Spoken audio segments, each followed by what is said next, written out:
Je ne le répéterai jamais assez, il y a eu des élections fédérales lundi dernier. Celui qui est avec nous, c'est Paulo Dantas, notre analyste politique. On refait le tour un peu, à la fois des résultats, mais des surprises qui ont découlé de cette fameuse soirée. Bonjour, Paulo.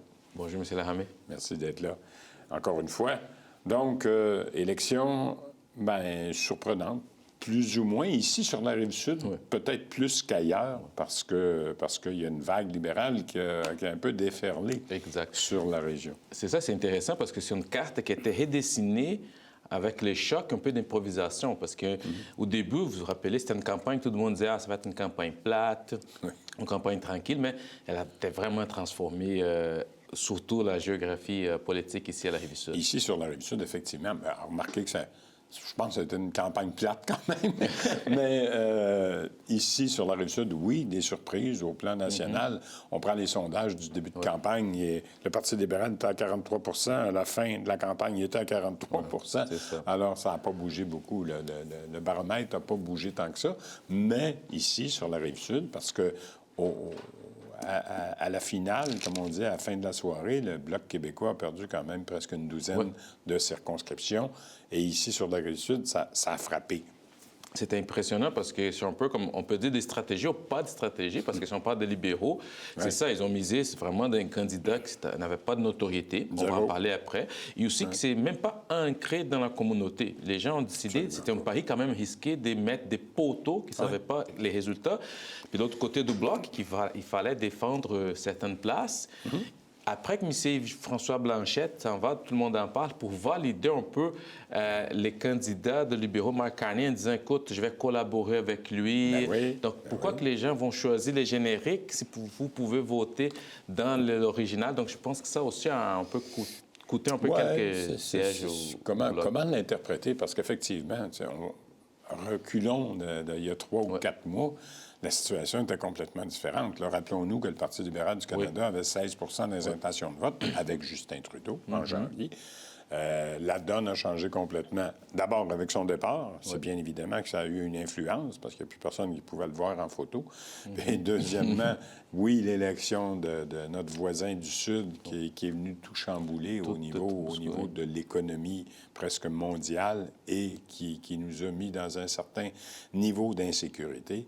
Arrive Mark Carney, qui incarne le sérieux d'un banquier qui était un peu plus rassurant. Ça a changé la donne complètement. Cela dit, si on revient à nos moutons sur la Rive-Sud, les circonscriptions, il y a eu des surprises quand même importantes. Puis commençons par celle qui est peut-être la plus... la plus surprenante. Dans Longueuil, Saint-Hubert, ici même, c'était Denis Trudel, député bien connu du Bloc québécois, qui a fait une grosse campagne, qui s'est promené dans tous les médias, qui avait comme adversaire Nathilien Joseph, qui avait eu de la controverse autour de lui pour ses comptes Instagram, de toute évidence. Et en plus, Nathilien Joseph ne s'est pas présenté à aucune entrevue nulle part. Il y a même des groupes et des associations à Longueuil qui ont pris position pour demander sa démission. Ça n'a rien changé. C'est ça, on peut comprendre la politique au niveau... Quand il y a un contexte comme M. Trump, comme tout peut changer. Parce qu'on prend un candidat comme M. Nathilien, je n'enlève rien, parce que c'est lui qui s'est présenté, donc c'est lui qui a mis sa photo, même si c'était comme un candidat photo, les gens avaient le choix. Mais les vrais, c'était que les gens ont embarqué dans un discours libéral qu'il fallait quelqu'un pour se battre contre M. Trump. Donc, ils ont vraiment voté vraiment au niveau de M. Carney dans le national, qu'on appelle, mais pas de locaux. Et qu'on a vu, vous avez mentionné Denis Trudel qui était partout. Il a fait beaucoup de porte-à-porte. Il était partout. Puis M. Nathilien, il s'est disparu. Zéro. Il ne faisait pas d'interview. Dans le fond, il faisait qu'est-ce qu'on demande de ne pas faire. Parce que quand on est en campagne, on dit il faut que tu donnes des interviews, il faut que tu fasses ci, il faut que tu sois sur les réseaux sociaux. Lui, il est disparu. Non, il est complètement passé sous les radars. De là, c'est une réflexion que je me faisais justement lundi soir. Mais que valent les campagnes locales? Dans un contexte comme dans celui dans lequel on était, ça ne veut rien dire, les campagnes locales, les enjeux locaux. De toute façon, il n'y en avait pas beaucoup d'enjeux locaux, là, on s'entend. Mais nonobstant les campagnes menées ou pas menées par les candidats, ça n'a rien changé. Preuve en est, justement, dans Longueuil, Pierre Boucher, pas Pierre Boucher, mais Longueuil, Saint-Hubert, c'est clair que ça n'a rien changé, que Denis Trudel a été battu, à la surprise de bien des gens. Nous, on a peut-être, dans le fond, le nez collé un petit peu trop sur la vitrine, là, mais ça a été ça le résultat.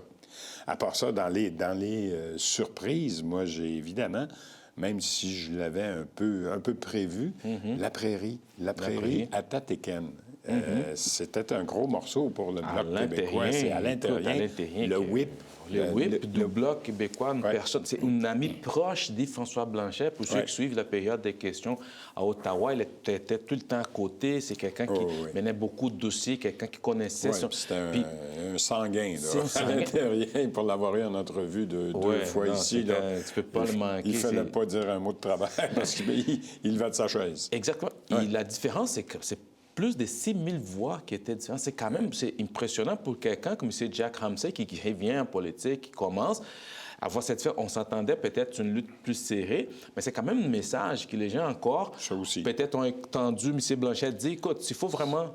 Si l'enjeu, c'est se battre contre M. Trudeau, on va tout le monde s'allier vers M. Carney. Puis on s'entend, les Blocs étaient partis un peu trop à gauche. Donc, toute la coalition des gauches que j'appelle, l'NPD est partie vers les libéraux, les Blocs est parti vers les libéraux. Puis donc, les libéraux, comme vous avez mentionné, est parti des 25 points de moins pour gagner les élections. C'était quand même impressionnant. Puis c'est ça, dans la prairie à Tatéken, le nouveau député, en principe, que je devrais recevoir d'ailleurs jeudi prochain, Jacques Ramsay, un médecin, un coroner que je connais depuis longtemps parce que ça a été mon médecin de famille, imaginez, à Boucherville. Alors, Jacques Ramsay n'était pas non plus quelqu'un du comté. Mais il y a un organisateur libéral, le soir des élections, qui me disait, il dit, c'est une machine et un enfer, ce gars-là. Il a monté rapidement une équipe de bénévoles. Il paraît qu'il a travaillé très fort. Est-ce que ça a joué, encore une fois? Ça nuit pas? Ça nuit pas, mais... Mais les enjeux nationaux ont transcendé tout ça.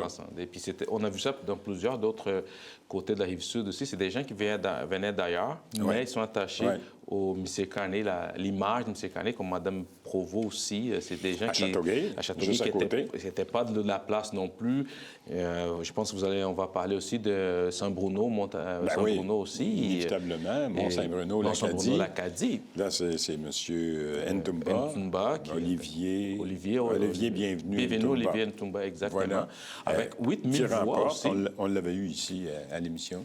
Aussi, mais comme je disais aussi, tous ces gens-là qui sont présentés, j'ai beaucoup de respect pour les gens qui ont mis leurs photos sur les poteaux. Puis il y a des gens qui disent... Ils vont apprendre, parce que c'est intéressant pour eux aussi, parce qu'ils vont apprendre la job des parlementaires au fur et à mesure, mais c'est beaucoup de choses à apprendre. Ce sont des gens intelligents quand même, on espère, mais ils vont faire beaucoup d'épreuves d'apprentissage parce que on a vu la carte avant, c'était vraiment rouge, c'était une mini vaguelette rouge qui a vraiment remplacé les blocs. Et ces gens-là, à Saint-Bruno, ne s'attendaient pas parce qu'il y avait M. Bergeron qui a vraiment nommé une personne pour le remplacer parce qu'il ne se présentait pas.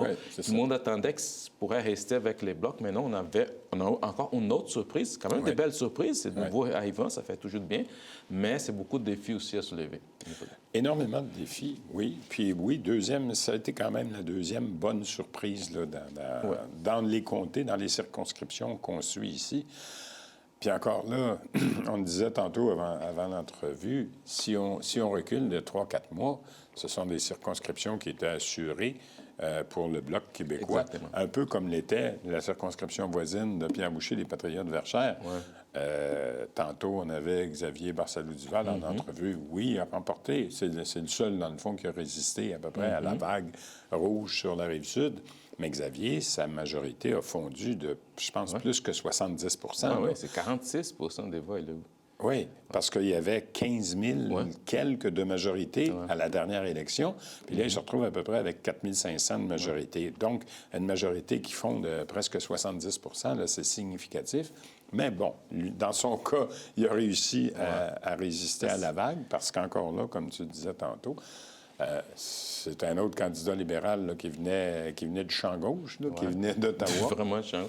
Mais ça va être intéressant aussi parce que quand on regarde tous les résultats qu'on a eus, cette façon que les libéraux ont réussi avec peut-être des stratégies au pas, je pense qu'il va y avoir aussi un signal très fort pour l'année prochaine de l'élection provinciale. Parce qu'on a les élections l'année prochaine, puis les PQ, ils voient ça, ils disent, écoute, donc ceux qui ont été élus peut-être à cause de la vague caquiste, qui ont beaucoup de difficultés aujourd'hui, peut-être qu'ils sont des comtés qui vont être prenables. Donc, si j'étais les candidats de la CAQ, puis les organisateurs de la CAQ, je prenais ça avec une bonne leçon pour dire, il faut qu'on travaille davantage parce que les PQ, ils vont utiliser un peu la même chose, tout dépendant, bien sûr, du contexte l'année prochaine. Oui, parce que bien des choses peuvent changer. Encore, on est jeudi, puis j'entendais ce matin, je pense, à l'Assemblée nationale, Marc Tanguay, le chef intérimaire du Parti libéral, qui nous annonçait presque que François Legault était pour quitter peut-être à l'été, au début de l'automne.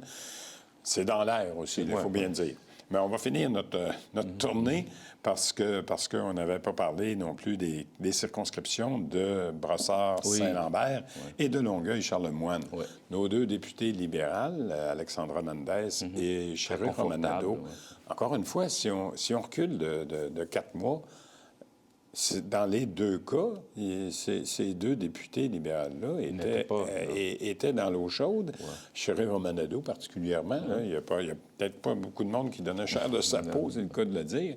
Et pourtant, les deux confortablement réélus. Encore une fois, là, on transcende les enjeux locaux, on s'en va au national. Mais je reviens toujours à Brossard-Saint-Lambert, que je trouve vraiment intéressant. Si on analyse à plus long terme, on se rappelle qu'avant que M. Trudeau quitte, c'est Mme Mendez qui était la première à se prononcer contre le leadership de M. Trudeau. Puis tout le monde disait, est-ce qu'elle va être écartée? Est-ce qu'ils vont laisser qu'elle se représente?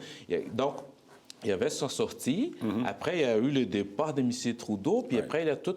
Même elle a eu une maladie qu'on souhaite mieux pour elle était ici la semaine dernière. Exactement. Mais quand j'ai vu son résultat, j'ai dit... Les gens ont envoyé quand même un message elle a eu quand même 25 000 voix d'avance. Donc, mais c'est elle qui a commencé ici, qui a dit à mettre en question. Donc, on va voir ce que ça va donner, qu'est-ce que l'avenir lui prépare. Mais on va voir parce que M. Carney va monter tout son nouveau cabinet. Puis c'est sûr que je pense que la Rive-Sud, elles vont prendre beaucoup plus de place parce que là, tu es beaucoup mieux représenté, tu as beaucoup plus de sièges. Absolument. Donc, ça fait un poids plus intense dans le caucus, donc le caucus Rive-Sud, mettons, ça va être très important pour le prochaine élection. Paulo, c'est tout le temps qu'on avait. On va se revoir bientôt parce que je le disais à la blague, il y a d'autres élections qui s'en viennent. Il y a une élection papale la semaine prochaine. Il y a un congrès du Parti libéral du Québec au mois de juin, à la mi-juin. Il y a des élections municipales aussi qui s'en viennent au mois de novembre. Alors, on aura tout ça dans le collimateur. Merci d'avoir été là encore une fois aujourd'hui. Puis pour nous, on se retrouve encore une fois jeudi prochain. Écoutez, le programme est déjà chargé. Si la tendance se maintient, justement, notre nouveau député à Longueuil, Nathilien Joseph, va être avec nous. Jacques Ramsey également, le nouveau député de La Prairie, est avec nous. Isabelle Poulet, la députée de La Porte. Bonne semaine à tous et on se retrouve jeudi.